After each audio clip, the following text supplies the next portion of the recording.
So today we're going to look at endo, exo, and hydroskeletons, and we're also going to go over bone development, growth, and remodeling.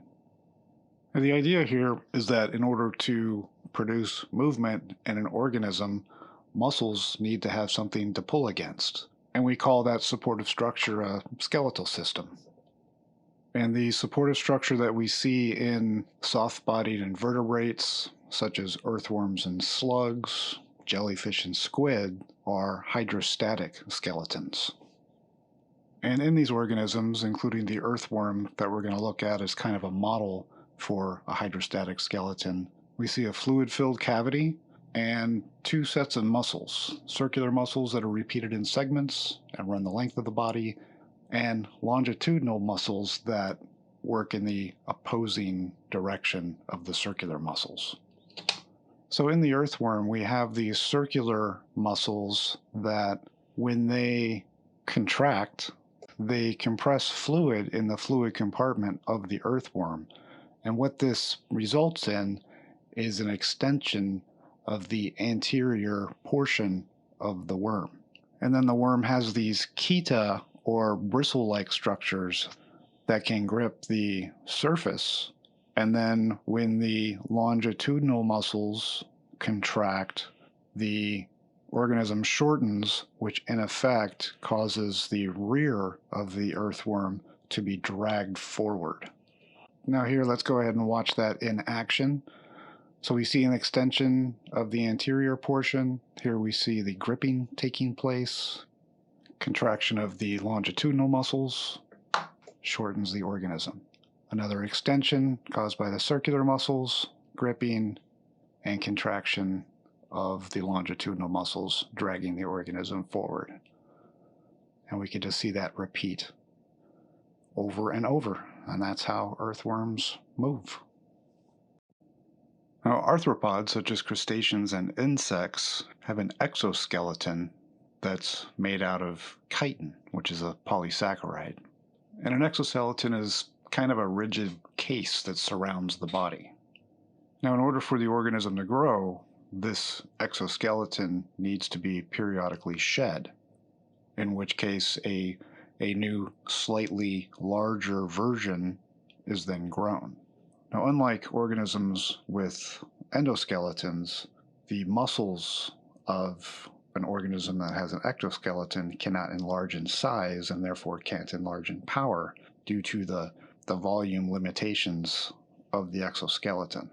And in addition to that, two other factors that limit the size of organisms with exoskeletons are the fact that an exoskeleton is not as strong as a bony endoskeleton, and also the need for openings in the exoskeleton to allow for respiration limits the size at which these types of organisms can grow to. The idea for that being the greater the mass of the organism, the greater the need for respiration, and therefore the greater the need for openings in the exoskeleton, which at some point would be a limitation to the structural integrity of the exoskeleton. And an endoskeleton is an internal structure that forms a framework for the body and provides a rigid structure for muscles to attach to in order to facilitate movement. Now, echinoderms and corals have endoskeletons that are made up of spines and plates formed from calcium carbonate, whereas in vertebrates, the skeleton consists of bone and/or cartilage, which are both comprised of living cells as well as a non-living matrix. So these tissues are actually metabolically active, and they have the ability to remodel based on physical stress. And cartilage is a resilient and smooth elastic tissue that is more flexible but not as strong as bone. Now, bones are classified by the way they develop. Intramembranous bones are those that form within a layer of connective tissue. These would typically be flat bones, such as those that make up the exterior of the skull and the jaw. Now, during embryonic development, the dermis is made largely up of mesenchymal tissue and collagen fibers. And at some point, those mesenchyme cells, which are undifferentiated cells, develop into osteoblasts. And these osteoblasts are responsible for secreting the enzymes necessary to cause calcium phosphate salts to form in a crystalline configuration around the collagen fibers in a process called intramembranous ossification. And then eventually those growing bones meet and create joints between them called sutures. And in endochondral bone development, the initial form is a cartilage model that has the general shape of the mature bone, and this is produced by chondrocytes. And then bone is added to the outside of the cartilaginous model, and then the interior cartilage is calcified as well. Now, osteoblasts are the cells that initiate bone development, and as bone develops, osteoblasts get trapped inside and become osteocytes, which maintain the existing bone structure. Additionally, osteoclasts are cells that are involved in the breaking down and resorption of bone.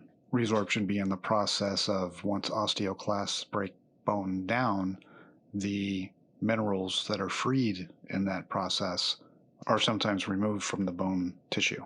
So in mammals, typically bones are going to contain osteocytes, and they're also going to contain blood vessels that are involved in maintaining the osteocytes.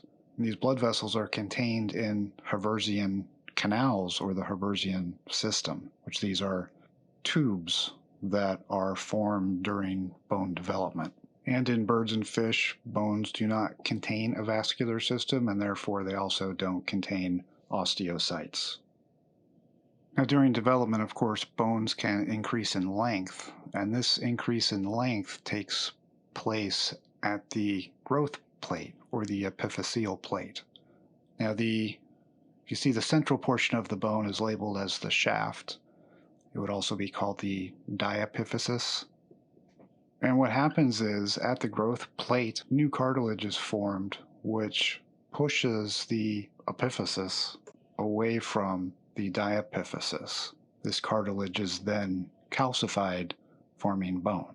So to reiterate, bone is metabolically active tissue, and it can also change based on factors such as mechanical stress, which can cause a thickening of the bone structure. In addition, bone can become thinner.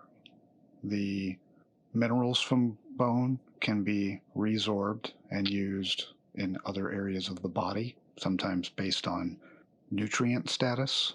But in general, more active individuals are going to have larger, more robust skeletons.